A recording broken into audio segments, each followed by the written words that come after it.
Hallo almal, ek is Stefanie en ons gaan vandag 'n lekker Paasfeeskraft maak. Hierdie kraft gaan ons bietjie herinner aan wat met Jesus gebeur het oor Paasnaweek nadat hy gekruisig is. Vir hierdie kraft het jy 'n paar dingetjies nodig. Die eerste is 'n polystyreen of 'n karton of 'n papierkoppie. Dit is veronderstel om Jesus se graf voor te stel. Die volgende is 'n doodgewone papierbord of 'n lekker stuk harde karton.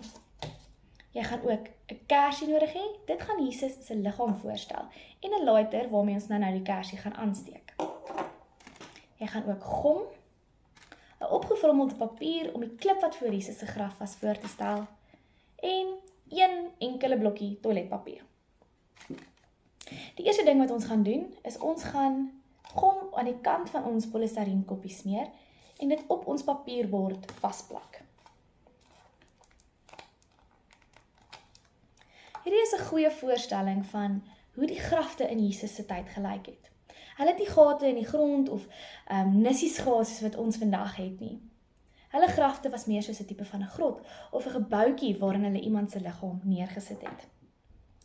Hierdie grafte was ook in mooi tuine gewees. So as jy wil, kan jy die res van hierdie papierbord met gom smeer en 'n bietjie gras of blommetjies of sand. As jy by die see is, kan jy lekker seesand en skulpies gebruik. Maar jy kan hom lekker versier net soos wat jy wil, sodat dit soos 'n mooi tuin kan lyk. Die volgende ding wat ons gaan doen, en hierdie is ekstra spesiaal as jy dit saam op Goeie Vrydag doen. Jy gaan die kersie vat wat Jesus se liggaam voorstel, en jy gaan hom aansteek. Die feit dat hierdie kersie brand en nog aangesteek is, stel voor dat Jesus nog leef. Op Goeie Vrydag is Jesus gekruisig, en hy het sy laaste asem uitgeblaas. Ons gaan nou hierdie kersie uitblaas om voor te stel dat Jesus op Goeie Vrydag dood is. Nadat Jesus dood is, het 'n paar vroue, waarvan Maria ook deel was, olie aan Jesus se liggaam gaan smeer. Dit is waarvoor ons die parfuum of die lekker ryk olie nodig het. Ons gaan dit op die kersie spuit, om voor te stel dat Jesus se liggaam in lekker ryk olie gesmeer is. Die volgende ding wat ons gaan doen, is ons gaan 'n stukkie toiletpapier nader trek. Hiermee gaan jy die kersie toedraai. Dit stel voor dat Jesus se liggaam in lappe toegedraai is, voordat hy in die graf neergesit is. Dit gaan ietsie soos die lyk. Ons gaan dan ons Jesus wat toegedraai is in papier, gaan ons in die graf neersit.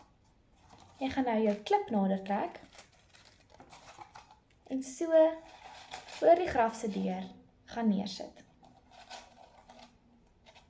Die idee is nou dat hierdie net so bly tot Sondagoggend toe. Want net soos wat Jesus vir 3 dae in die graf gelê het, gaan ons kersie wat nou toegedraai is in toiletpapier ook in sy graf lê tot Sondag toe. Wanneer Sondag kom en ons Paasfees vier en ons vier dat Jesus uit die dood uit opgestaan het, gaan ek vra dat jy as 'n teken hiervan die klip wat jy voor die graf gesit het, sal wegvat, Jesus sal uithaal,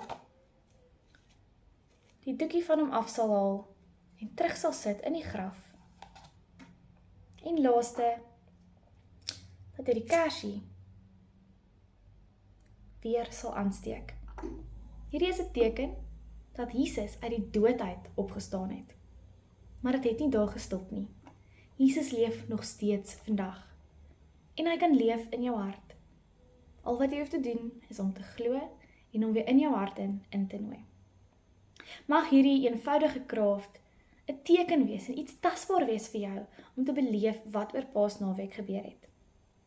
Geseënde Paasfees vir julle.